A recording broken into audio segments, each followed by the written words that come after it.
In today's video, I am going to teach you how to use subtotal formula in Microsoft Excel. Subtotal is a very handy Excel function when you have data that includes different groups or when you want totals for only certain rows. The main idea is simple. You tell Excel which rows to look at, and you also tell it what kind of subtotal you want. In this example, you will place the subtotal result in a specific cell, and then you will use the subtotal formula to calculate the sum of the visible rows. First, click the cell where you want the sum total to appear.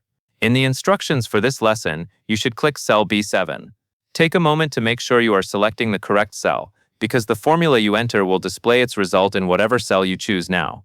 When the cell is active, you will usually see a highlighted border around it, and the cell reference will be shown near the top or at the left side of the formula area, depending on your Excel layout.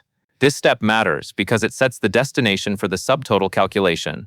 Next, you will type the formula into the formula bar. After you have selected cell B7, move your attention to the formula bar and start entering the formula exactly as written. Type subtotal 9 B2 B6 into the formula bar. When you are entering formulas in Excel, precision is important. The function name subtotal must be spelled correctly, the parentheses must be in place, and the comma must separate the two arguments. Now it helps to understand what these parts mean so the formula feels less mysterious.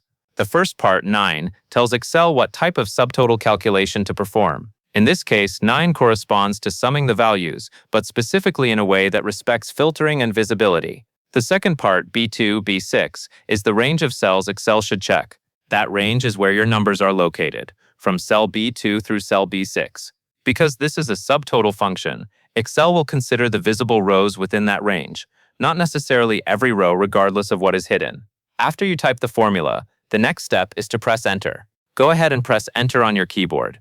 This action tells Excel to calculate the formula and display the result in cell B7.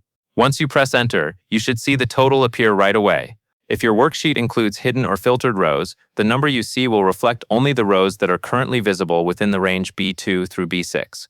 At this point, it is a good idea to pause for a second and confirm that the subtotal matches what you expect. For example, you can quickly glance at the values in B2 through B6 and compare them to the displayed subtotal. If some rows are hidden, Excel will not include those hidden rows in the sum.